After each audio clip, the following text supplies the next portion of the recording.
안녕하세요. 이번에 STFU Noob Predicting Crowdsourced Decisions on Toxic Behavior in Online Games에 관한 발표를 맡게 된 김성하라고 합니다. 많은 유저들이 참가해서 서로 경쟁하는 온라인 게임이 많아짐에 따라 게임 내에서 부정적인 유저들이 부정적인 행위들을 하는 경향이 많아지고 있습니다. 이러한 부정적인 행위들은 게임에 큰 영향을 끼치며 게임에서 발생하는 유저의 컴플레인 중 4분의 1이 유저 간의 불화인 것으로 보아 매우 많은 비중을 차지한다고 볼 수 있습니다. 이러한 부정적인 행위에 대해서는 사람마다 그 기준이 다르기 때문에 특정 행위가 실제로 부정적인 행위인지 아닌지에 대한 관찰이 필요합니다.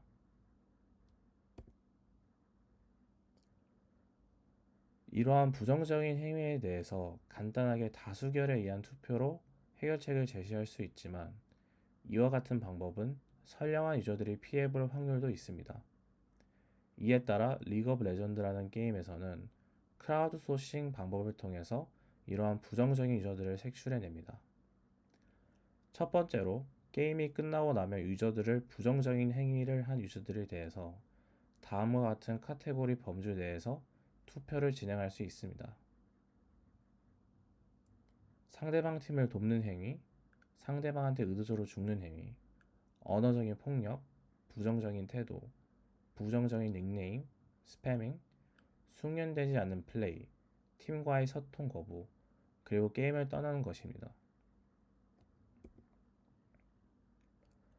만약 특정 유저에 대한 신고가 일정 기간 내에 많이 접수되게 된다면 이는 트리뷰널이라는 곳으로 불려지게 됩니다. 트리뷰널에서는 5개의 매칭을 기준으로 해당 유저가 부정적인 행위에 대해서 처벌을 받아야 될지 말아야 될지에 대한 결정이 내려집니다. 이 결정을 위해서 해당 게임 내에서의 채팅, 스코어보드가 리뷰어들에게 보여지며 그들은 이를 기준으로 판단을 내리게 됩니다. 하지만 이러한 크라우드소싱 방법은 많은 자원, 시간, 인적 자원이 요구되며 본 논문에서는 이러한 크라우드소싱 방법을 지도학습을 통해서 대체하고자 합니다. 다음은 학습에 쓰여질 데이터에 대한 자료입니다. 본 논문에서는 병렬적인 크롤을 통해서 트리뷰널을 크롤링하여 1,400만 개의 케이스를 가져왔습니다. 지역적인 특색을 고려하여 유럽, 미국, 한국 세 가지 국가에 대한 정보들을 크롤링하였으며 지역별로 크롤링한 정보 수는 다음과 같습니다.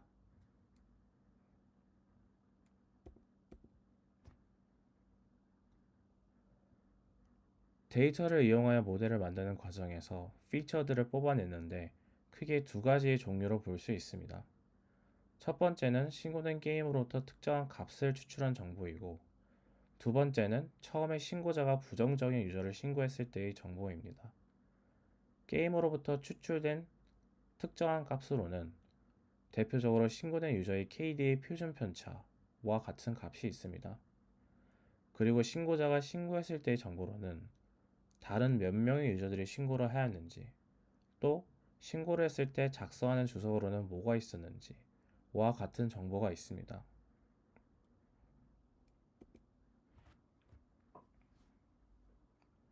실제로 유저가 턱식한지 판별하기 위해서 첫 번째로 인게임 정보값을 위주로 피처들을 추출했습니다. 첫 번째 값으로는 KDA가 있으며 킬, 어시스트, 데스를 의미하며 다음과 같은 수식으로 이루어져 있습니다. 추가적으로 논문에서 말하기를 KDA 자체로는 플레이어가 의도적으로 부정적인 행위를 하는지에 대해서 알 수 없으며 KDA 표준 표차와 같은 값이 좀 더 이를 판별하는 데 도움을 준다고 합니다. 다음으로 유저가 게임 내에서 적팀에게 가한 데미지 총량이 있습니다. 또한 게임에서 아군이 획득한 골드의 총량과 신고된 유저가 획득한 골드와 같은 정보들이 있으며 총 364개의 피처들이 생성됐다고 합니다.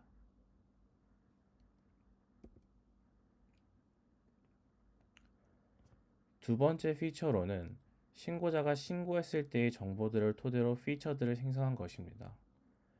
이에 해당하는 정보로는 신고자가 신고했을 때의 카테고리, 해당 게임에서 신고자 이외에 얼마나 많은 사람들이 같이 신고를 하였는지, 신고를 했을 때 달린 짧은 주석 등이 있으며 총 28개의 피처들이 생성되었습니다.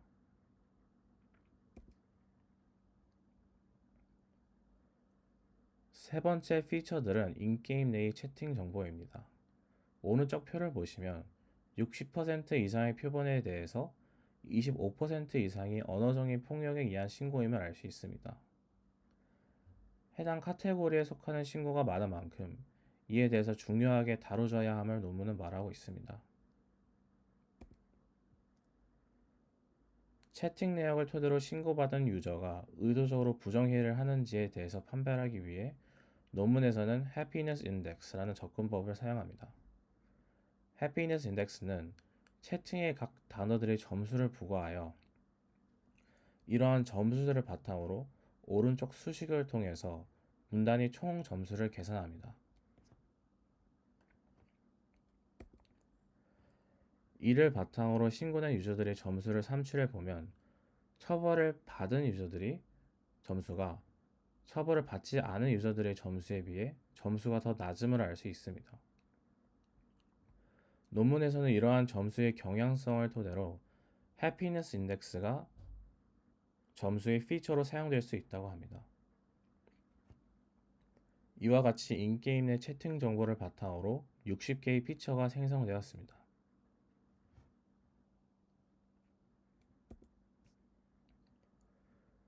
위와 같은 세 가지 카테고리, 인게임 정보, 신고자의 정보, 채팅 정보를 토대로 각각의 예측 모델이 랜덤 포레스트 모델을 기반으로 만들어졌으며 각각의 예측 모델을 아우르는 전체 모델을 또 만들었습니다.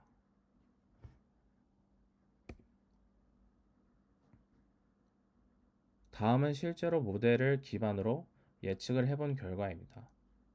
오른쪽 그림은 랜덤 포레스트 기반 모델의 ROC 커브를 나타내는 것이며 순차적으로 인게임, 유저, 리포트, 채팅, 그리고 세 가지를 합친 모델들의 그림입니다. 각각 모델들의 AUC는 순차적으로 0.7187, 0.7195, 0.7157, 0.7991로 높은 값을 보입니다.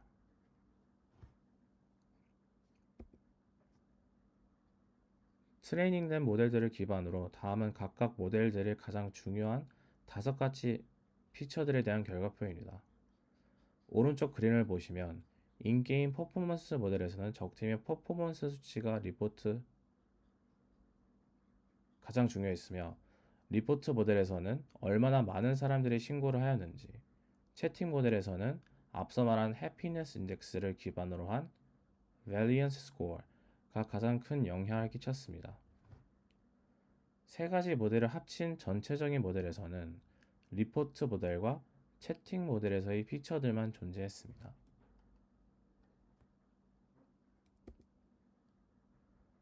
다음은 이러한 모델들을 실제로 적용시켰을 경우 예측한 절약 비용입니다. 논문에서는 예측한 바로는 트리뷰널에서 한 게임 투표에 0.02달러 그리고 125초의 시간이 들며 전체적으로 봤을 때 1000만 달러 이상의 가치를 지닐 것으로 예상하고 있습니다. 다음은 연구의 한계점입니다. 연구에서는 LOL이라는 게임이 메타 게임이라는 점을 염두에 두고 있지 않으며 이에 따라서 신고된 유저의 아이템, 챔피언 등을 고려하지 않았음을 한계점으로 꼽습니다. 또한 부정적인 플레이어를 발견하는 것보다 이러한 부정적인 행위들을 미연에 방지하고자 하는 게 좀 더 좋은 해결책이라 보고 있습니다.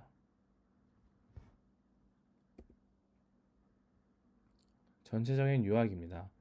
해당 논문에서는 부정적인 행위에 대한 판단을 특정 모델을 학습시켜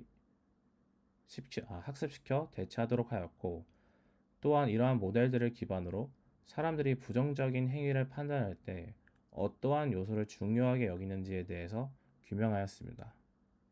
감사합니다.